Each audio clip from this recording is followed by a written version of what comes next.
Alright, CNET got for you today scenario 7. Well, for this year at least. Future generations, not so much. Alright, so I'm going to be covering VLANs. So, VLANs are pretty simple. They are virtual LANs.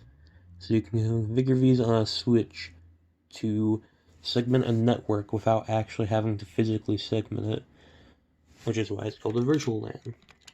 So to begin, you'll have to go into global configuration mode like normal, and then you typically want to name your VLANs. So in order to do that, you have to type in VLAN, and then whatever VLAN you wish to create, you put that number in. For this sample, I'm going to use 570. I'm going to use the name command, and then name that VLAN whatever I want. In this case, I'll name it Help Desk. Now that VLAN will be named Help Desk. Now I need to assign a port to that VLAN. I'm going to assign FA01 to VLAN 570. To do that, I'm going to make it an access port using the switch port mode access command. I'm going to do switch port access VLAN 570. This will set that to be an access port for VLAN 570. An access port only allows the VLAN that you configure to communicate on it. This is in opposition to what is known as a trunk port, which will let multiple VLANs cross it. So for this example, I have prepared the gigabit interfaces on these switches to act as trunks, so I'll show you how to configure that now. So you go into that interface and you do switch port mode trunk. And then you do switch port trunk allowed VLAN, and then you have to state the VLANs you want allowed in this trunk.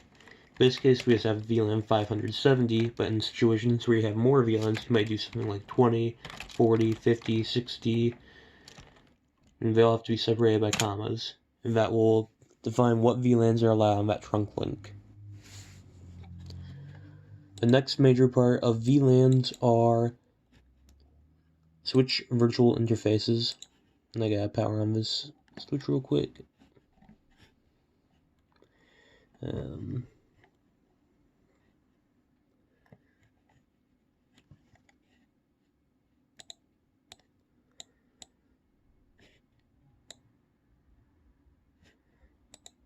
There we go.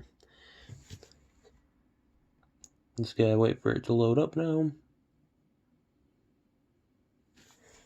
Okay. So, the most important part in order to get it working is you must issue the IP routing command. This is going to let your layer-free switch perform routing capabilities, which is essential for inter-VLAN routing. Then, we're going to use the interface command, but we're going to specify a VLAN this time. So we're going to go into the interface for VLAN 570. We're going to make sure it's not shut down. And we're going to give it an IP address. In this situation, I'm just going to do 00.172.16.01. It's going to make it classful. And that's all you have to do for a switch virtual interface. Now, you can assign that IP address that you just gave, that switch virtual interface, to the default gateway on your PC. And if you have enough VLANs set up, assuming there's no ACLs, you'll be able to communicate between those VLANs. So that's it for VLANs. Good luck on the scenario.